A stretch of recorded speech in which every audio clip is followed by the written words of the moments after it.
సంసారం ఒక సాగరం పార్ట్ 35 రచన మీనాకుమారి గారు. వీడియో చూసే ముందు వీడియోకి తప్పకుండా లైక్ చేయండి. శివయ్య గౌరమ్మ బాధపడుతున్నారు. కావాలని వెళ్ళి ఆ తల్లి ప్రాణాలు తీశాడు దుర్మార్గుడు అంటూ బాధపడింది గౌరమ్మ. అనుకుంటాం కానీ ఈశ్వరుడి ఆజ్ఞ లేనిదే ఏదీ జరగదు. నింద లేనిదే బొందిపోదు. ఆమెకు అంతవరకే రుణం. ఎన్ని బాధలు పడింది ఆ తల్లి ఏమో. త్వరలో మరొక జన్మ తీసుకుని ఆనందంగా పెరుగుతుందేమో చెప్పలేం కదా అన్నారు శివయ్య. ఏమో మీరు చెప్తుంటే నాకేమీ అర్థం కావడం లేదు. ఎన్నో సంవత్సరాల పాటు కలిసున్నాం. సొంత అక్కా చెల్లెల కన్నా ఎక్కువగా ఉన్నాం. బిడ్డ ఏనాడు తలెత్తి ఒకరిని చూసి ఎరగదు, మాట్లాడి ఎరగదు. అటువంటి సీతమ్మను చూస్తే నిజంగా దైవాంశ సంభూతురాలిలా ఉంటుంది అంటూ కళ్ళు తుడుచుకుంది గౌరమ్మ. ఊరు చేరుకున్నాక 2 రోజుల తర్వాత ఒక విషయం తెలిసింది.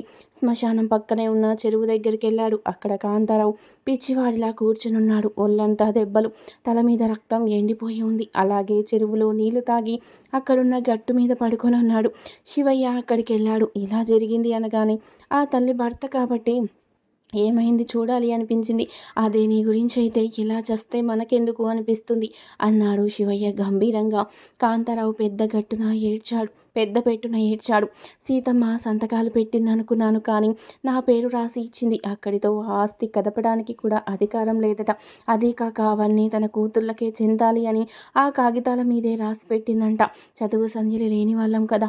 ఆ కాగితాలు తీసుకొని వెళ్ళారు తాలూకా ఆఫీస్కి. సుందరం తన అక్కతో దానిలో సీతమ్మ పొలం మీద వచ్చే ఆదాయం కూడా కూతురికే చెందాలని రాసిందంట. ఇల్లు పొలం తన దగ్గర తన 2 కూతుళ్లకు సమానంగా ఇవ్వమని తన కోరిక అని ఒక్క ముక్కలో రాసి పడేసిందట. అక్కడితో నన్ను బయటకు తరిమి కొట్టి ఇన్నాళ్ళు తిన్న డబ్బు బంగారం అన్నీ మర్చిపోయారు. చుక్క మందు దొరకలేదు, తిండి దొరకలేదు. నా బతుకు కుక్క కన్నా హీనమైపోయింది. ఎవరిని పలకరించినా అందరూ చీదరించుకున్నారు. పైగా నా భార్యని నేనే చంపేశా అని అందరికీ చెప్పేసరికి సుందరం ఎవడు కూడా నా ముఖం చూడడం లేదు. ఇదంతా నా పాపం. అన్యం పుణ్యం తెలియని దేవత లాంటి సీతమ్మను నిందించిన అందుకు నాకు జరిగిన శాస్త్రి నాకు కావాల్సిందే అంటూ ఏడుస్తున్నాడు కాంతారావు. సరేలే, ఆ చెరువులో కూతంత స్నానం చేయి అంటూ స్నానం చేసిన కాంతారావుని తనతో తీసుకెళ్లాడు శివయ్య. ఆ ఇంట్లో పడుండు అని లోపలికి వెళ్ళి పళ్ళెంలో అన్నం కూరలు మజ్జిగ తీసుకుని కాంతారావు దగ్గర పెట్టి ముంతలో కళ్ళు కూడా పెట్టి వెళ్ళిపోయాడు. ఇలా నేను సహాయం చేస్తున్నానంటే నీ కోసం కాదు. ఒక్కోసారి సీతమ్మ నాకు తల్లిలా అనిపిస్తుంది, మరోసారి బిడ్డలా అనిపించేది. అటువంటి తల్లిని పొట్టన పెట్టుకున్నావు నువ్వు. ఆ తల్లి ముఖం గుర్తుకు వచ్చి నిన్నలా చూడలేకపోయాను. ఎందుకంటే ఆమె బ్రతికున్నన్నాళ్ళు నిన్ను మహారాజును చూసినట్లు చూసేది. అందుకే చూస్తున్నాము నిన్ను అని చెప్పి వెళ్ళిపోయాడు శివయ్య. ఇన్నాళ్ళు తనతో సుఖపడి తనతో పనులు చేయించుకుని తన దగ్గరున్న డబ్బులు మొత్తం కాజేసి దయా దాక్షిణ్యం లేకుండా కొట్టి కూడు కూడా పెట్టకుండా తరిమేశారు. తను వీళ్ళకి ఏ విధంగానూ సహాయపడలేదు. కానీ తన భార్య మంచితనం వల్ల తన ముఖాన ముద్ద వేస్తున్నారు అని తలచి ఏడుస్తూ ఆ గదిలో ఉన్న సీతమ్మ పెళ్లినాటి ఫోటో చూసి పొరలి ఏడ్చాడు కాంతారావు. ఆకలికి ఉండలేక గబగబా అన్నం కలుపుకొని తిన్నాడు. బాధ తట్టుకోలేక, ఒంటి నొప్పులు తట్టుకోలేక అక్కడ ఉన్న ముంతలో కళ్ళు తాగేశాడు ముందే. శాంతంగా పడి నిద్రపోతున్నాడు. నిజమే, ఒకవేళ ఇల్లు పొలం వాళ్ళకు అప్పజెబితే ఒరిగేదేమిటి? తిన్నింటి వాసాలు లెక్కబెట్టే వారికి సరైన పని జరిగింది. నేను చేసిన తప్పుకి నాకు సరైన పని జరిగింది. ఇవన్నీ నా బిడ్డలిద్దరికీ చెందాలి. నువ్వు చనిపోయాక నాకు బుద్ధి వచ్చింది అంటూ అక్కడ సీతమ్మ ఎప్పుడు పడుకునే చిన్న మంచానికి తల కొట్టుకున్నాడు కాంతారావు ఏడుస్తూ. అలాగే నిద్రలోకి జారిపోయాడు కాంతారావు. ఏమండి, నేను ఏ పాపం ఎరుగను. మీకోసం, నా బిడ్డల కోసం త్రాపత్రయపడ్డానే కానీ నాకు అన్యదా ఏ సుఖం మీద ఆశ లేదు. నన్ను నమ్మండి అంటూ సీతమ్మ పక్కనే కూర్చొని చెబుతున్నట్లు కలలోకొచ్చింది. నన్ను క్షమించు సీతమ్మ. నువ్వు దేవత లాంటి దానివి. దెయ్యం లాంటి నాకు నీ గొప్పతనం విలువ ఎలా తెలుస్తాయి? నా గురించి నా బిడ్డలు అసహ్యపడతారు. కాగితాల మీద సంతకాలు తీసుకున్నా కూడా కూతురు కానీ అల్లుడు కానీ ఎవరూ ఎదురు చెప్పలేదు. కాగితాలు ఇమ్మని కూడా అనలేదు. వారికి ఆస్తి మీద వ్యామోహం లేదు. తప్పంతా నాదే. నా ఒక్కడి వల్ల ఇంత పాపం జరిగింది అంటూ ఆలోచిస్తూ పిచ్చివాడిలా అలాగే నిద్రపోయాడు.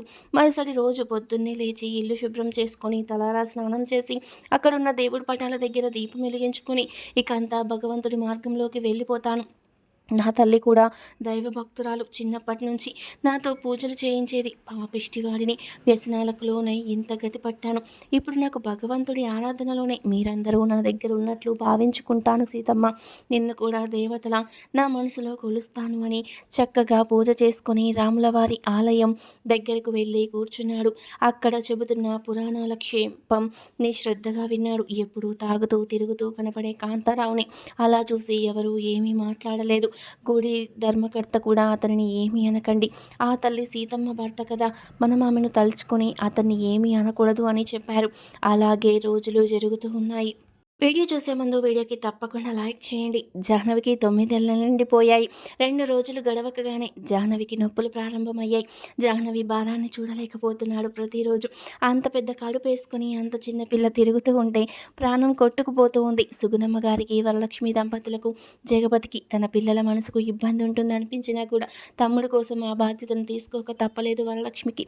జాహ్నవిని కాన్పు కోసం మానసికంగా బాగా సిద్ధం చేశారు సుగుణమ్మ, వరలక్ష్మి. అందువల్ల భయపడడం లేదు. ముందే చెప్పారు, వాగడ చేరినప్పుడు వచ్చే నొప్పి కన్నా కొంచెం ఎక్కువ వస్తుంది తప్ప అంత బాధ అనిపించదు అంటూ. సుగుణమ్మ గారు మాట్లాడుతూ, భగవంతుడు మహా విచిత్రమైన వాడు. ఒకేసారి నొప్పులు భరించలేని ఆడవాళ్లకు నెల నెలా కొంత నొప్పిని రుచి చూపిస్తూ ఉంటాడు, పెద్దవాళ్ళైన దగ్గర నుండి అంటూ బాధతో కళ్ళు తుడుచుకున్నారు. డాక్టర్ అమ్మ కొద్దిగా నొప్పులు తగలగానే హాస్పిటల్కు తీసుకురమ్మంది. ఉడుకు నీళ్లు పోశారు. ముందే కొన్న కాటన్ చీర కట్టారు. కావలసిన పాత బట్టలు, వస్తువులన్నీ తీసుకొని వరలక్ష్మి, జగపతి జాహ్నవితో హాస్పిటల్కి వెళ్ళారు. జాహ్నవి నిలవలేక, ఎటు ఉండలేక, ఊపిరందక బాధపడుతుంది. హాస్పిటల్కు తీసుకెళ్లడమే. డాక్టర్ అమ్మ నొప్పులు వస్తున్నాయంటూ లేబర్ వార్డులోకి తీసుకెళ్ళింది. డాక్టర్ గారు, నాకు చాలా నొప్పిగా ఉంది, భరించలేకపోతున్నానంటూ ఏడుస్తూ ఉంది జాహ్నవి. జగపతి ప్రాణం కొట్టుకుపోతుంది. భార్యకి ఏమవుతుందో ఇంత చిన్న వయసులో అని బెంగ అల్లాడిపోతున్నాడు. అందరికీ అంతేరా, కంగారు పడకు, నొప్పులు వస్తాయి, అలా పెద్ద నొప్పులు వస్తేనే తొందరగా అయిపోతుంది, ఇబ్బంది ఏమీ ఉండదు అంటూ తన పవిట చెంగుతో తమ్ముడు చెమటలు తూడ్చింది వరలక్ష్మి. వరలక్ష్మి చేతులు పట్టుకొని, అక్క, జాహ్నవికి ఏమీ కాదుగా అన్నాడు జగపతి. అవును, తల్లి చనిపోయింది, ఆ తర్వాత అత్తగారు చనిపోయాక అదో రకమైన భయం కలిగింది జగపతికి. ఏమీ కాదు, డాక్టర్ అమ్మ ముందే చెప్పుద్ది, ఏదైనా తేడా ఉంటే కాన్పు సులభంగా అయిపోతుంది జాహ్నవికి అని చెప్పింది. పండంటి బిడ్డను కంటుందిరా, భయపడకు నాన్న అని పక్కకు తిరిగి కన్నీళ్లు పెట్టుకుంది వరలక్ష్మి. రామారావు గారు కూడా వచ్చారు. ఎలా ఉంది అమ్మాయికి అన్నారు. జాహ్నవి ఆయన దృష్టిలో కూతురులాగానే అనుకుంటారు. అమ్మ, నేను ఓర్చుకోలేకపోతున్నానంటూ పెద్దగా ఏడుస్తుంది జాహ్నవి. తల్లిని కూడా పోగొట్టుకున్నావు కదా అంటూ బాధపడుతున్నాడు జగపతి. తల్లిదండ్రులుగా మేమున్నాంరా, ఏమి దిగులు పడకు అన్నది వరలక్ష్మి. పిన్ని, నాకు భయం వేస్తుంది అంటూ అరుస్తుంది జాహ్నవి. నర్సు వచ్చి ఒకసారి భర్తను చూడాలంటుంది. జాహ్నవి గారు అని చెప్పింది. జగపతి కళ్ళు తుడుచుకొని లోపలికి వెళ్ళాడు. ఎందుకు జాహ్నవి అలా అరుస్తున్నావు? అలా అయితే మన బిడ్డకు భయం వేస్తుందన్నాడు జగపతి. అవునా అన్నది జాహ్నవి. నిజం, బయటకు రావాలంటేనే భయంగా ఉంటుంది, ఇలా అరవకూడదు నువ్వు అంటూ జాహ్నవి తల నిమిరాడు జగపతి. అయినా పిల్లలు ఎందుకు పుడతారు ఇలా, ఇంత నొప్పి ఎందుకు పడాలి అన్నది జాహ్నవి. తల్లి కాబోతున్నావు కదా అందుకు అన్నాడు జగపతి. నువ్వు తండ్రి అవుతున్నావుగా, మరి నీకు నొప్పులు ఎందుకు లేవు అన్నది జాహ్నవి ఒక రకంగా కోపంగా చూస్తూ జగపతి వైపు. ఎందుకు లేదు జాహ్నవి, నువ్వు అరిచినప్పుడల్లా నాకు నొప్పిగానే ఉంది అన్నాడు జగపతి. అబ్బా, ఇక్కడ నొప్పి వస్తుంది అంటూ చూపించింది జాహ్నవి. అలాగే వస్తుంది, ఒక్కసారిగా అంతా తగ్గిపోతుందంటూ ఆమె పొట్ట మీద మృదువుగా ప్రేమతో నిమిరాడు జగపతి. అయితే అరవనులే, మీకు నొప్పి వస్తుంది అంటున్నారుగా, పైగా పుట్టే బిడ్డకు భయం వేస్తుంది అంటున్నారుగా, అరవను అన్నది జాహ్నవి.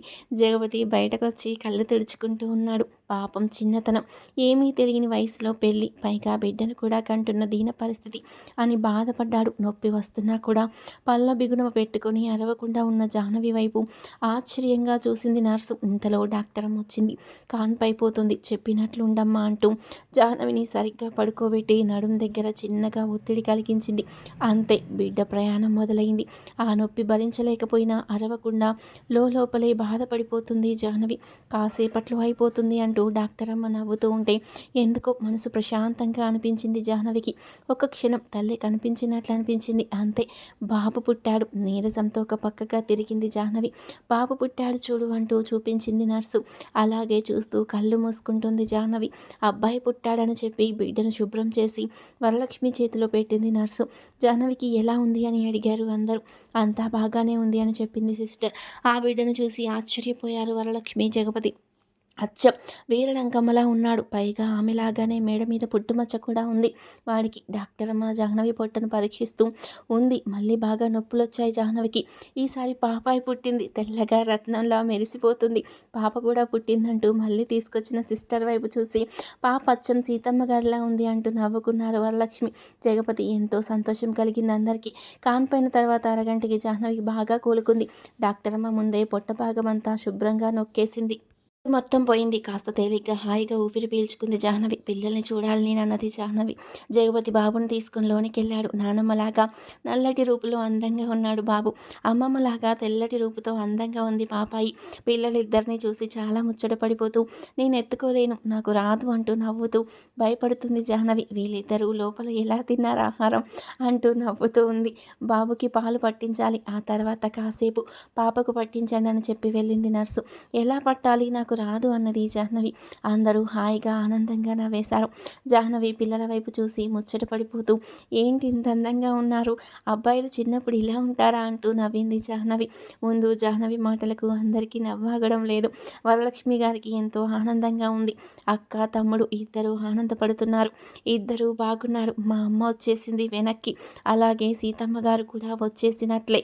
నిజానికి ఇక ఏ కష్టాలు ఉండకూడదు అనుకుంటున్న వరలక్ష్మికి బామ్మగారు రాసిన 2 ఉత్తరాలు గుర్తుకు వచ్చి భయం వేసింది. అవన్నీ ఇప్పుడు ఎందుకులే అని మనస్సును స్థిరపరుచుకొని ఆనందంగా పిల్లలకు చక్కగా తల్లి పొత్తిళ్ళ లాంటి పురిటి పక్కలం సిద్ధం చేసింది. రామారావు గారు శేషగిరికి, వైదేహికి, భూలక్ష్మికి ఉత్తరాలు రాసేశారు. శివయ్య గారికి కూడా ఉత్తరం రాసి జాహ్నవి వాళ్ళ నాన్నగారుంటే తెలియజేయమని రాశారు. సుగుణమ్మ గారు మాట్లాడుతూ దేవుడి దయ వల్ల పిల్ల భారం దిగిపోయింది, ఇక వరలక్ష్మి కునుకు తీస్తుంది అంటూ నవ్వారు. ఇద్దరు పిల్లలు ఒక్కరు కాదు, అందరూ నిద్రపోయినట్టే అంటూ నవ్వేశారు రామారావు గారు. కాన్పు సుఖంగా అవడంతో సాయంత్రం దాకా చూసి పంపించేసింది డాక్టరమ్మ. వీడియో చూసే ముందు వీడియోకి తప్పకుండా లైక్ చేయండి. వరలక్ష్మి, జగపతి జాహ్నవిని పిల్లల్ని తీసుకుని జాగ్రత్తగా ఇంటికి చేరారు. జాహ్నవికి పిల్లలకు దిష్టి తీసి పారేసింది వరలక్ష్మి. పిల్లలిద్దరిని సుగుణమ్మ గారి మంచం మీద పడకేయమని చెప్పారు నవ్వుతూ. ఎంత ముద్దుగా ఉన్నారు, అబ్బాయి జగపతిలా, అమ్మాయి జాహ్నవిలా ఉన్నారంటూ నవ్వేశారు సుగుణమ్మ.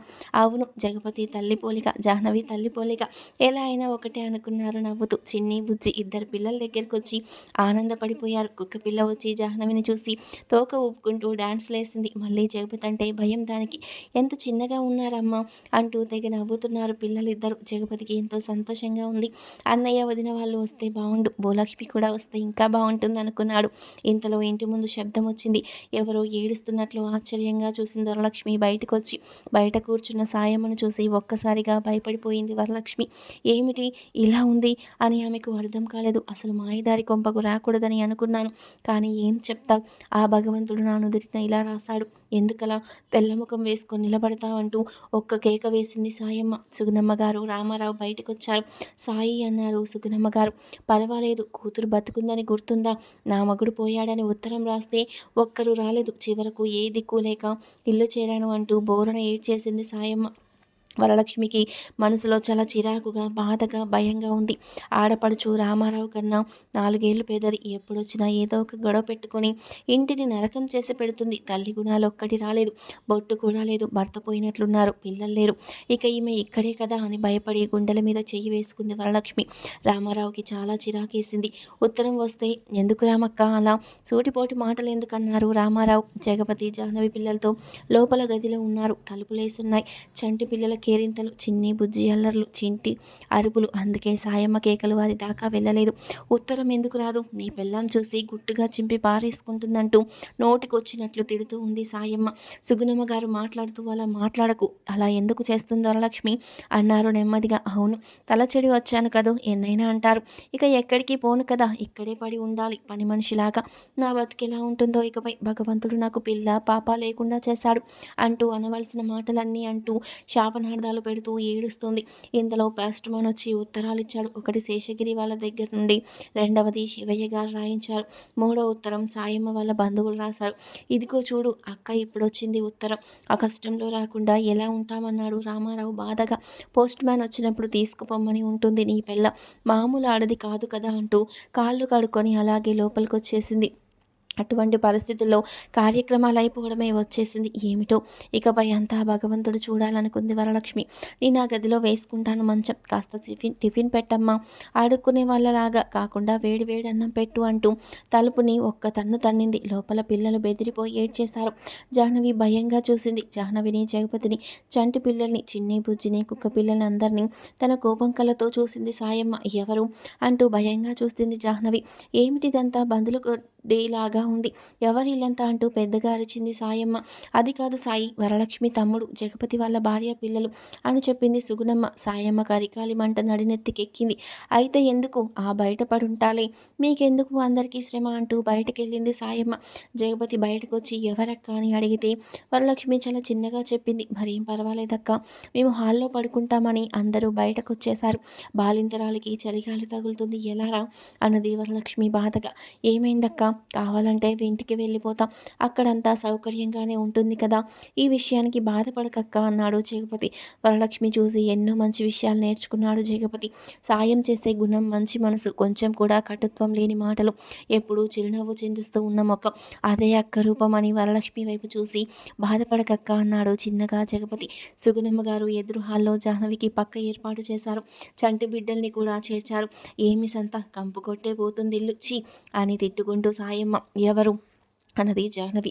ఏమీ మాట్లాడవద్దని కళ్ళతోనే సైగ చేశారు సుగుణమ్మ. లోపలికి వెళ్ళి పిల్లల పక్క గుడ్డలు ఉంటే బయటకు విసిరి కొట్టింది సాయమ్మ. అక్కడున్న మంచం మీద పడుకొనుంది, తలుపు కూడా వేసుకోలేదు. వరలక్ష్మి వేడిగా ఉప్మా తీసుకెళ్ళిచ్చింది సాయమ్మకు.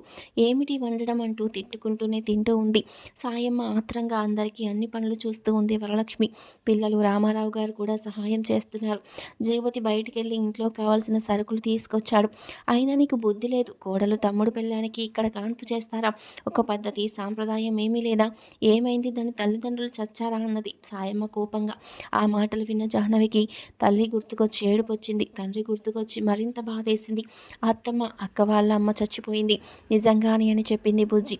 నిజంగానే అనాథ, సరిపోయింది, ఎప్పుడు పోతారు అంటూ పెద్దగా అడిగింది. సాయి, దూర ప్రయాణం చేశావు, పడుకో అన్నది సుగుణమ్మ. సుగుణమ్మ గారికి ప్రాణం కొట్టుకుపోతుంది. ఎలా పడుతుంది కోడలు, బాలింతరాలు, ఇద్దరు చంటి బిడ్డలు. ఈ సమయంలో ఇది ఇలా వచ్చింది. కూతురు అనకూడదు కానీ భర్తను రాచి రంపాన పెట్టింది.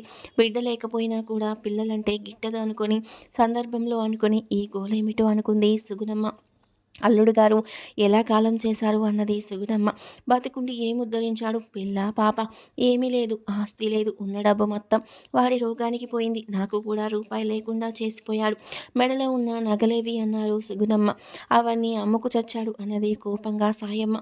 నేను నమ్మను, గురవయ్య ఎంత అమాయకుడు ఏమిటో అన్నీ నాకు తెలుసు, నువ్వే చీటీలు కట్టి వడ్డీలకు తీసుకొని తీర్థయాత్రలంటూ ఊర్ల వెంట తిరిగి ఉన్న ఆస్తంతా పాడు చేశావు, ఆ విషయం నాకు తెలుసన్నారు సుగుణమ్మ. అన్నీ తెలిసిందానివి ఎందుకు అడగడం అంటూ కాస్త కాఫీ నా ముఖాన్న పడేయమ్మ మహాతల్లి అని తిట్టుకుంటూ ఉంది సాయమ్మ. పాలు ఇప్పుడే తీసుకొచ్చారు, స్టవ్ మీద పెట్టాను వదిన అన్నది భయంగా వరలక్ష్మి. వేడివేడిగా పెద్ద గ్లాస్ కాఫీ తెచ్చి సాయమ్మ దగ్గర పెట్టింది వరలక్ష్మి. చెవి కప్పు లేదా అంటూ పెద్దగా అరిచింది సాయమ్మ. ఉన్నది వదిన అంటూ కప్పు తీసుకెళ్ళి ఇచ్చింది. గ్లాసులో నిండా పోసావు, కాలిపోదా నాకు అంటున్న సాయమ్మను చూసి, మీరు ఇలాగే తాగుతారు కదా వదిన, అందుకే తీసుకొచ్చాను అన్నది వరలక్ష్మి. జాహ్నవికి నీరసంతో కాస్త కషాయం తాగితేసరికి నిద్ర వచ్చేసింది. పిల్లలు నిద్రపోతున్నారు. మధ్య మధ్యలో సాయం కేకలకు కళ్ళు తెరిచి భయపడుతూ మళ్ళీ పడుకుంటున్నారు. వాళ్ళిద్దరికీ పక్కన పిల్లలుండి జాగ్రత్తగా చూస్తున్నారు.